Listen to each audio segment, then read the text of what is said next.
paz do Senhor, muito bom estarmos juntos mais uma vez.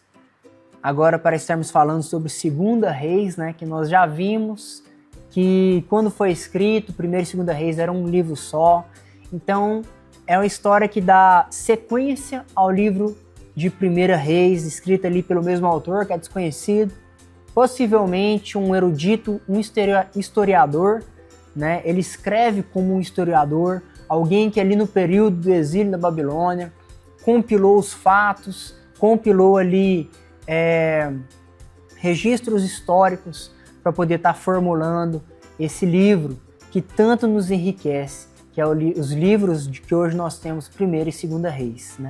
E, meus amados, 2 Reis tem como um propósito, sobretudo, mostrar a justiça do exílio na Babilônia, chamar o povo ao arrependimento para que eles pudessem regressar do exílio, e assegurar ali a esperança do povo na dinastia de Davi. Mais uma vez, aqui vai ser dada muita informação, aqui nós vamos falar sobre muitos pontos, mas é interessante que você pincele, você, na hora de construir a sua aula, você pincele um ou outro fato para dar ênfase e, claro, dar um pano de fundo geral, para dar ali um panorama mesmo do livro de Reis, e que sua aula seja uma aula que frutifique, caia em um terreno bom, e que as crianças sejam, de fato, enriquecidas com a sua aula. Essa é a minha oração, para que nós possamos edificar a igreja, e fazer discípulos como o nosso mestre nos ordenou. Então seguimos, amados, nas narrativas ali do reino dividido, reino do norte e reino do sul. E nós vamos ver como, em sua massacrante maioria, os reis do reino do norte, do reino de Israel, com capital em Samaria, eles vão ser reis idólatras. Eles vão ser reis que não vão atentar para a aliança com Deus. E vai surgir ali uma expressão, vai falar que quando um rei ele é reprovado por Deus, vai falar que ele anda nos pecados de Jeroboão. Para quem não se lembra, quando o reino é dividido lá com Roboão, filho de Salomão, o reino do norte ele é dominado, ele é reinado por um homem chamado Jeroboão. Um homem com o qual Deus faz um pacto, Deus intenta fazer um pacto com esse homem, nos mesmos moldes do pacto que é feito com Davi. Se você pegar ali, onde Deus faz um pacto com Davi, você olhar o texto e olhar para o texto onde Deus tenta fazer um pacto com Jeroboão, você vai ver que são os mesmos termos, as mesmas estruturas. A diferença é que enquanto Davi responde com obediência e faz de todo o seu coração ali, firma uma aliança com Deus, Jeroboão, ele vai agir com rebeldia, com desobediência. E aqui nós vamos ter duas expressões que vão se repetir na hora de fazer um juízo de valor sobre os reis. Ou ele vai ser aprovado, então ele andou nos caminhos de Davi, ou ele vai ser reprovado e ele vai andar segundo os pecados de Jeroboão, segundo os caminhos de Jeroboão. E é por isso que no tempo dos reis vai surgir com muita força a figura do profeta. O profetismo vai ser muito forte nessa época, porque o grande ministério dos profetas é expor os pecados do povo e dos reis e chamá-los ao arrependimento e chamá-los a atentarem para a lei do Senhor e para o pacto, para a aliança que eles tinham com o Deus de Israel. Por isso aquela expressão ela vai se repetir, Chamar Israel, ouve, ó Israel, atenta para as palavras do Senhor. Então, em resumo, o grande ministério dos profetas é chamar os reis e o povo a atentarem para a palavra de Deus. Isso é o verdadeiro profeta, é aquele que chama as pessoas ao arrependimento para que olhem para a palavra de Deus, para as suas sagradas escrituras nos nossos tempos. O livro vai começar, meus amados, falando sobre o profeta Elias, né? Continuando ali, a continuação clara de 1 Reis, acerca do ministério do profeta Elias e principalmente ali do desfecho, dos momentos finais do ministério do profeta Elias, do grande profeta de Israel, Elias. E Elias é uma figura extraordinária, uma figura como nenhuma outra em Israel. Não há profeta no Antigo Testamento como Elias. Talvez por isso ele se torne essa figura emblemática, que foi profetizada inclusive por Malaquias, capítulo 4, lá no versículo 5. É profetizado que antes de vir o Messias, eis que vos enviarei o profeta Elias, antes que venha o grande e terrível dia do Senhor. Por isso que lá em Mateus 17, os discípulos eles perguntam para Jesus, né? Mestre, por que os escribas eles dizem que é necessário que venha Elias e restaure todas as coisas? Jesus vai responder, em verdade vos digo que Elias já veio, mas vocês não o reconheceram, antes fizeram com ele o que queriam. Assim também o Filho do Homem há de padecer na mão dos homens. E nisso os discípulos entenderam que Jesus estava falando de João Batista. Como assim, Mateus? Você está falando então que João Batista ele é a reencarnação de Elias? Não, meus amados, nós não estamos falando isso. Mas fica claro que de forma figurada, João Batista ele vem no mesmo espírito, o seu profetismo, o seu ministério tem o mesmo espírito, o mesmo tônus que tinha o ministério do profeta Elias.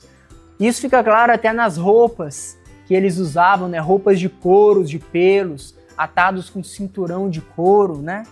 Então, João Batista ele vem nesse mesmo tônus de chamar ao arrependimento, de trazer à tona os pecados do povo, o pecado dos governantes.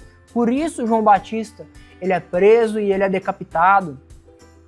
Eles vêm nesse ministério de chamado ao arrependimento, que é no mesmo espírito do ministério de Elias. É um fato interessante se você quiser incluir na sua aula. Teremos aqui, meus irmãos, algumas histórias fenomenais, fantásticas, maravilhosas, né? Fogo caindo do céu e consumindo os capitães de 50 e os seus 50. Nós vamos ver o Rio Jordão se abrindo ao meio para que Elias e Eliseu, né, seu discípulo, seu sucessor, pudessem passar a pé seco. E nós vemos também como os aprendizes de profetas ali, os profetas, eles sabiam, né? Parece que Deus havia deixado claro, havia esse clima. Eliseu também sabia que era chegada a hora de Deus recolher Elias, o grande profeta de Israel, com o qual no Antigo Testamento nenhum outro se compara. E nós vemos como ele era realmente uma figura ímpar, uma figura diferenciada. Quando na hora de recolher Elias, Deus faz com que uma carruagem de fogo visse para buscar Elias, e Elias foi, né, assim como Enoque, trasladado. Eles não conheceram a morte, mas foram trasladados dessa realidade humana para a realidade divina, a realidade espiritual, sem experimentar a morte. Então ali Elias ele vai jogar o seu casaco, a sua capa, e Eliseu vai pegar aquela capa, e Eliseu ele havia pedido a Elias que lhe desse porção dobrada do espírito que havia nele. Então ali nós vemos que Eliseu ele vai receber do mesmo espírito do profeta Elias como seu sucessor para continuar seu ministério em Israel, chamando ao arrependimento, denunciando os pecados dos reis e do povo, operando ali maravilhas. E de fato, nós vamos ver que Eliseu ele vai operar ali, né, da parte de Deus com o poder de Deus. Muito mais milagres, muito mais maravilhas, coisas sobrenaturais do que Elias operou. E de forma muito orgânica, e de forma muito rápida as pessoas vão reconhecer que em Eliseu estava o mesmo espírito de Elias, que nós sabemos ser o Espírito Santo, né? Que havia dado a eles ali uma graça especial, que havia dado a eles ali um espírito especial para exercer um ministério ímpar em Israel. Então, meus irmãos, no meio de um contexto, de um ambiente de idolatria generalizada, de apostasia, onde os governantes se perverteram, adoraram outros deuses, tudo parece estar perdido, parece que todos pecaram e se esqueceram do Senhor. Nesse ambiente de apostasia, nós vemos como Deus ele sempre preserva para si um remanescente fiel, aqui na figura de Elias e Eliseu. Deus não perdeu as rédeas do mundo. O mundo ele não é um trem descarrilhado que está vindo arrebentando tudo, né? O profeta pode até pensar, Senhor, todos pecaram, todos, não sobrou nenhum sequer, só eu estou aqui. Mas Deus sempre vai reservar para si 7.000 cujos joelhos não se dobrarão diante de Baal e diante de nenhum outro Deus pagão. Deus ele sempre vai reservar, ele sempre vai preservar o remanescente fiel, porque Deus está profundamente compromissado com os seus planos e com as suas promessas para Israel, para o seu povo, para a sua igreja. De fato, meus irmãos, Eliseu ele vai fazer coisas maravilhosas aqui. Nós vamos ver a multiplicação do azeite de uma viúva, nós vamos ver a ressurreição de mortos, né, do filho da sunamita. Ele vai fazer um machado flutuar. Nós vamos ver que ele vai fazer, de fato, muito mais nesse quesito milagres, né, do que fez Eliseu. Mas nós precisamos entender o que está em jogo aqui, né? Assim como os reis amados do Antigo Oriente, quando eles conquistavam uma província que estava distante deles, eles colocavam ali uma figura deles, uma estátua, um busto, para simbolizar que eram eles que reinavam ali naquela província. Da mesma forma, Deus também faz assim. Só que ao invés de colocar uma imagem de si, ele coloca o seu povo, que é imagem e semelhança, como seus representantes na terra. Só que Israel havia se afastado, havia esquecido, havia negligenciado essa função de serem representantes de Deus, de fazer com que as nações reconhecessem que em Israel havia um Deus soberano sobre todas as coisas. Não, antes eles se adaptaram às estruturas das nações e ao invés de influenciar o mundo, eles foram influenciados, foram contaminados pelo mundo. E tendo em vista essas coisas, essa missão que Israel tinha, que nós temos nos nossos dias, mas que Israel tinha nos seus dias, de forma muito particular, é que uma história maravilhosa ganha novos contornos, que é aquela história de uma menina, a qual nem é nomeada, uma menina que ela é uma escrava, ela é uma serva na casa de um importante general sírio, general Naamã. E esse general, apesar de ser um homem poderoso, ser um homem de destaque, de renome, de muitas conquistas, ele era um homem leproso, ele era um homem cujas chagas haviam tomado conta do seu corpo e não havia quem o curasse.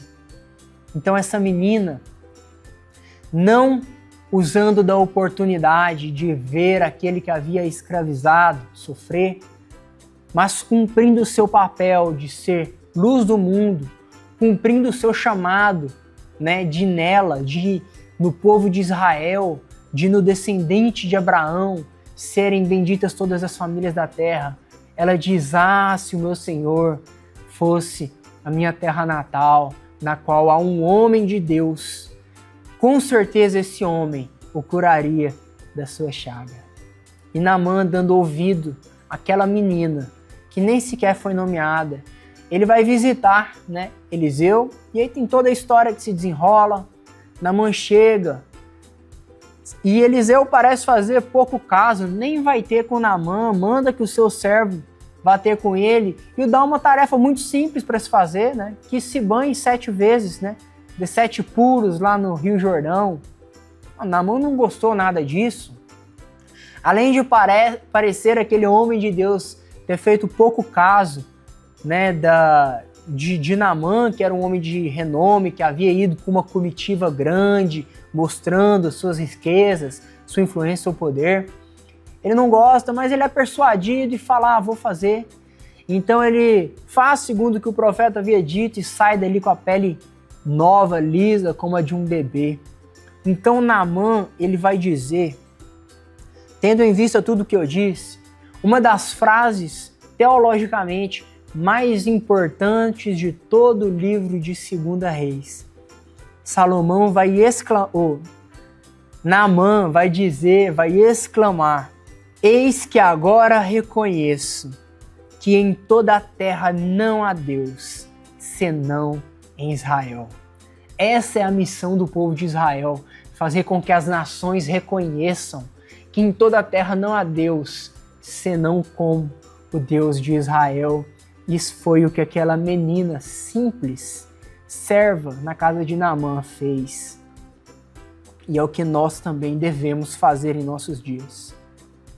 Então, quando parece que tudo está perdido, amados, que o mundo se perdeu em apostasia e idolatria, é pelos lábios de uma menina simples que as nações reconhecem que não há Deus senão em Israel, segundo o Deus de Israel. E eu me lembro, né, como não se lembrar, né, do nosso saudoso bispo. Eu me lembro de quando criança, muitas vezes eu ouvi ele falar que quando ele chegasse no céu, uma das primeiras coisas que ele faria seria perguntar o nome dessa menina, né, tão importante. Né? Acredito que nesse momento ele já deve saber o nome dessa menina. Até o capítulo 8, o foco de 2 Reis vai estar ali no ministério de Eliseu. Ele vai fazer muitas coisas, tem muitas histórias ali que você pode contar, né? Histórias muito interessantes, que enchem os olhos, que as crianças gostam de ouvir. Mas a partir do capítulo 8 para frente, então vai ser listado os reis que virão antes do exílio, né? Tanto em Israel quanto em Judá. E vai ser feito ali um juízo de valor, segundo os atos daqueles reis, onde vai ser dito que quando um rei ele é aprovado por Deus, né, vai imperar aquela expressão que vai servir como uma régua para medir os reis. Ou ele vai ser aprovado e andou nos caminhos de Davi, ou ele vai ser um rei reprovado por Deus e vai dizer que ele andou nos pecados de Jeroboão. A partir do reino de Jeroboão II, né, vai acontecer muita coisa no Reino do Norte, ali com capital em Samaria, em Israel.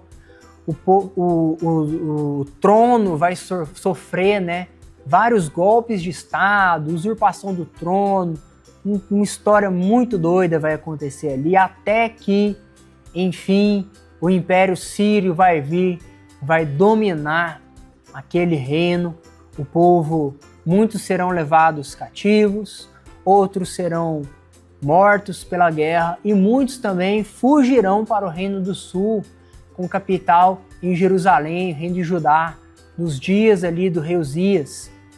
Então, meus amados, a partir daí o reino de Israel, ele desaparece da história. Mas Judá ainda não. O reino de Judá ainda vai perdurar por mais algum tempo. E então o historiador do livro dos reis, ele vai dar um foco maior no reino de Judá a partir daí. Então, em Judá, a partir daí, o historiador do livro dos reis, ele vai dar uma ênfase muito grande em 2 reis específicos, o rei Ezequias e o rei Josias. Esses são reis que vão trazer uma reforma religiosa em Israel. Eles vão reformar, né, o coração do povo e fazê-los atentar mais uma vez para o verdadeiro culto ao Senhor. Então eles vão combater a idolatria, vão destruir os baalins, os postes ídolos, os altares nos lugares altos, a deuses pagãos. Eles vão reestabelecer a lei do Senhor, o culto segundo a lei. E eles vão ser reis também militarmente, politicamente, reis muito inteligentes. Nós vamos ver ali, né, uma estratégia fabulosa do rei Ezequias, quando ele corta de seus inimigos, ele desvia um curso de um rio, ele corta o abastecimento de água de seus inimigos. Então ele vai dar um foco muito grande nesses dois reis, que vão ser reis que vão andar, né, segundo os caminhos de Davi, vão ser bons reis que vão promover essa reforma em Judá, de modo que eles vão ser ali lembrados, né, por esse apego deles à lei e à aliança com Deus e como eles fazem essa reforma ali no reino de Judá, em Jerusalém. E é nesse tempo, meus amados, que o reino assírio dá lugar a uma outra importante potência que vinha crescendo no mundo, que é o reino da Babilônia. E já com o rei Josias, já com a morte dele, Israel já passa a estar debaixo da dominação, né, do faraó Neco, que é dito, né, muito provavelmente ele saiu em auxílio do rei da Síria contra os babilônios, enquanto a Babilônia crescia em expansão, em domínio contra a Síria, né, incorporando o reino assírio a seus territórios. A partir dali, o reino de Judá ele já vai estar debaixo de dominação. E vai ser, né, com o rei Jeoaquim, então, que Nabucodonosor ele vai se estabelecer como aquele que já vai estar sobre o governo de Israel, de Judá, aliás, né? Ele vai exercer ali o seu domínio, mas vai ser apenas com Zedequias, que vai se rebelar contra esse domínio pacífico, que não era pacífico, mas um domínio exclusivamente político sobre o reino de Judá. Então, com essa rebelião de Zedequias, aí Nabucodonosor ele vai invadir Israel, vai destruir Jerusalém, vai desmantelar o reino e vai destruir o templo e levar cativo consigo o povo para a Babilônia, deixando assim de existir também ali o reino de Judá. E o povo é levado cativo para a Babilônia, para um cativeiro de 70 anos, segundo havia profetizado o profeta Jeremias. Amados, como foi dito, um dos focos que nós aprendemos com 2 Reis é como a quebra do pacto, a quebra da aliança, ela tem consequências. E como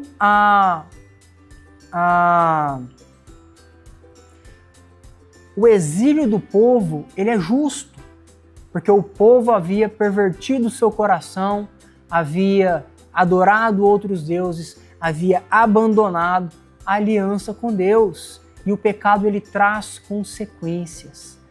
Então a figura de Cristo ela surge então de forma mais emblemática, porque Israel, o povo hebreu, estava debaixo de um cativeiro, né, político, militar, mas estávamos nós debaixo de um cativeiro muito maior, muito mais opressor, que é o cativeiro do pecado, debaixo de uma sentença muito maior, muito mais séria, que é a sentença da morte eterna. Então Jesus ele surge como um libertador muito maior do que qualquer outro, muito maior do que qualquer rei, aquele que nos tira do cativeiro do pecado, aquele que nos dá a paz com Deus, aquele que nos transporta do império das trevas para o reino da sua maravilhosa luz. Amados, então, dentro de todas essas histórias, é importante, né, claro, que você não vai dar essa aula da forma que eu estou falando para você. Você vai polir, você vai passar num filtro, você vai falar para criança. Mas a gente não pode esconder, ocultar do entendimento das crianças a seriedade das consequências do pecado. Eles precisam entender essas coisas. Então, na hora de dar essa aula, meus amados, sejam sensíveis a essas questões, mas responsáveis com o texto, né? Muitas histórias são até fáceis dessas contidas nesse livro, da gente está trazendo aí, principalmente ali em Eliseu, em Elias, a gente está trazendo ilustrações, né, para a gente, de forma lúdica, trazer esse conhecimento às crianças. Como eu falei, eu gosto muito de desenhar no quadro, desenha lá o reino, divide o reino, mostra, né, a figura do profeta, em que reino que ele estava. Eu gosto muito também, uma ideia muito bacana, baratinha de fazer, você pode usar graveto, você pode usar palitinho de picolé. Os postes ídolos, eles eram figuras como postes mesmo, colocados em lugares altos, e aí você prepara na mesa mesmo, uma estrutura, você coloca ali aqueles postes, e na hora que o rei Ezequias e o rei Josias vem fazendo a reforma, você vem derrubando esses gravetos, esses postes, e com os próprios gravetos você monta, né, uma fogueirinha ali, aquela estrutura de uma fogueirinha facinha que a gente monta, para mostrar que não basta a gente derrubar os ídolos, é preciso direcionar a adoração ao Deus verdadeiro, para mostrar que aqueles reis, eles não só derrubaram a idolatria, mas eles ergueram um altar de adoração ao Deus verdadeiro. Isso é só um exemplo que a gente pode fazer com coisas que a gente encontra, né, no dia a dia, dentro da nossa casa. Então tem muitas ideias que, se a gente usar a criatividade, a gente pode tá trazendo aí para as nossas crianças. Agora, aqueles que são mais velhos, né, os primários já, os pré-adolescentes, os pré-teens, a gente pode usar de slides, a gente pode usar de vídeos. Se você jogar aí no YouTube, você vai ver vários vídeos curtos, né, dessas histórias aí de Elias, de Eliseu. É muito bom, você vai intercalando isso, você vai desenhando no quadro. Matheus, mas eu não sei desenhar, eu também não sei. É bom, eles vão dar risada do seu desenho, do jeito que eles dão do meu, mas prende a atenção deles. É muito bacana a gente usar dessas estratégias, né, que Deus nos dá para a gente transformar nossa aula numa aula viva, uma aula que prende a atenção dos alunos e que a gente pode comunicar as verdades do Evangelho de Cristo no livro de 2 Reis. Muito obrigado, foi uma honra, um prazer, uma responsabilidade estar aqui com vocês mais uma vez. Nos vemos nas próximas aulas. Tchau, tchau, fiquem com Deus.